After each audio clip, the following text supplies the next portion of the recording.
I like to buy hysteria, not sell it. I like to buy panic, not sell it.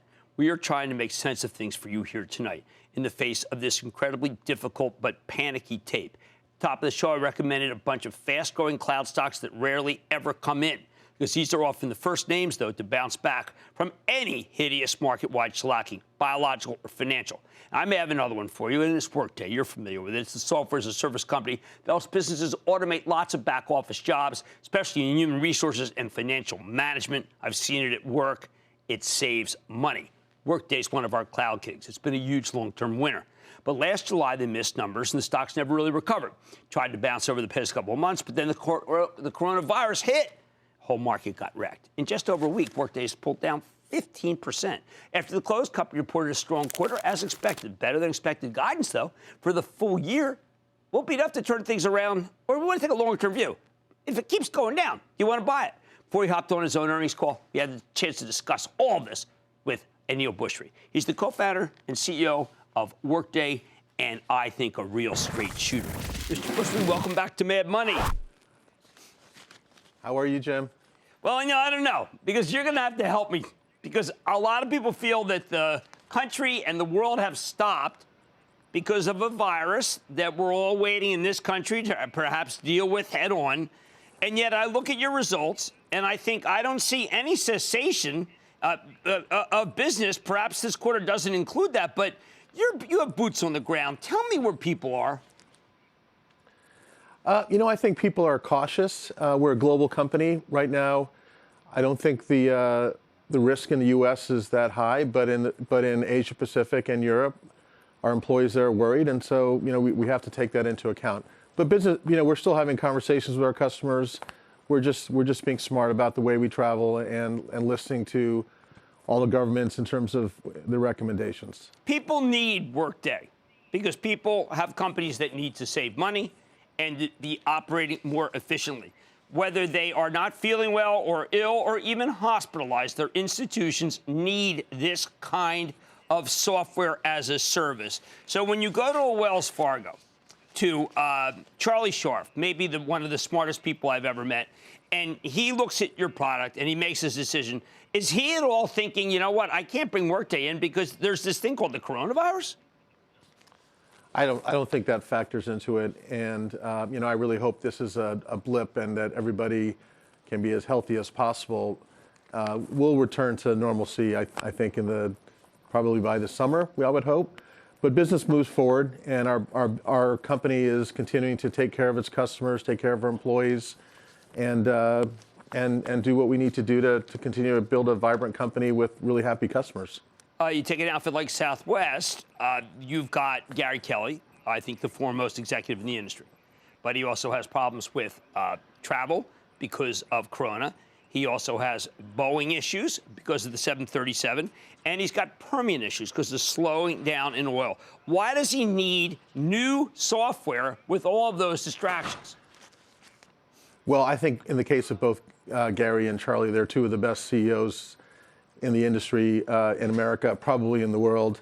And they're focused on transforming their employee experience. In both cases, they want to make sure their employees have access to the best information, best career opportunities, and they have a long-term view on how they're going to build their companies, and Workday is very fortunate to be a part of that.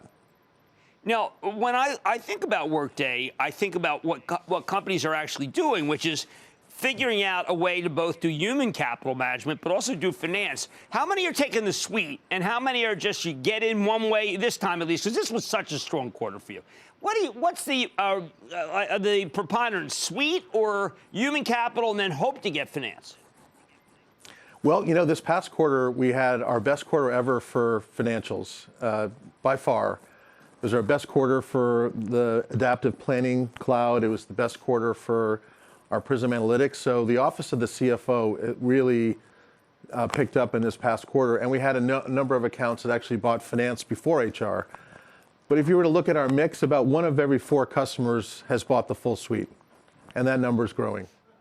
All right. Now, I'm used to Oracle saying to me after, and some sadly is the late Mark Hurd, who's a competitive guy that we all knew, but saying, you know what, Workday's not winning nearly as much business as you think when there's those takeovers and they're trying to figure out what system.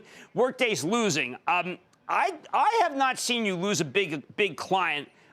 Maybe there was a big at one point QSR, quick serve restaurant chain, that somebody told me that you may or may not lost. But give me the ratio of what you're winning in the ones that are up for bid. Anywhere, depending on the competitor, from 2 out of 3 to 3 out of 4. And that's been very constant for the past 4 or 5 years. And, it is all about creating value for our customers. We have the ability to take our customers live in a quick time frame, and 70% of our customers, especially the large ones, are in production. And no one really else has those proof points. Okay, now you are a person, I know you're a person of touch. As is your team. I mean, you like to get together, you like to introduce people to Workday outside and inside. I know when I see you on the street, I always think, well, there's Aneel. And Aneel is a personality and a force, but you had a sales kickoff meeting an internal event that you couldn't do in the typical fashion. And this is because of coronavirus. Does that not affect someone like you who is really supercharged in getting people motivated?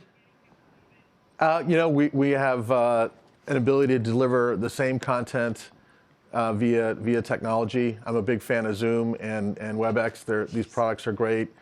We'll get our chance in the not-so-distant future to get everybody together again. But, the reality is we're a global company and we're an inclusive company. And if our European friends and our Asia-Pac friends couldn't make it, it really is not a great sales kickoff. And so we'll wait until we can bring them all together. And your big event, I have to believe that has always been a way for people to get together, talk about what they like about Workday, meet your people, give a great feel. What's the prospects that could be off? Oh, I think by the fall, I'm guessing that we'll be in a much better place. I'm an optimist, but just watching the patterns of past viruses usually tails off in the summer. I think at some point we'll see a vaccine, and I suspect we'll be absolutely fine by the fall. Well, good. A life goes on attitude is not such a bad attitude to maintain. Aneel Bhushri, thank you so much for coming on Mad Money. Thank you, Jim. All right, there we go, guys. This is a Cloud King. You need the product, whether you're feeling well or not.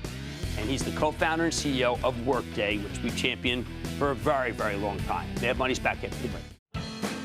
Booyah! Jim Cramer here from Mad Money. Thanks for watching CNBC on YouTube.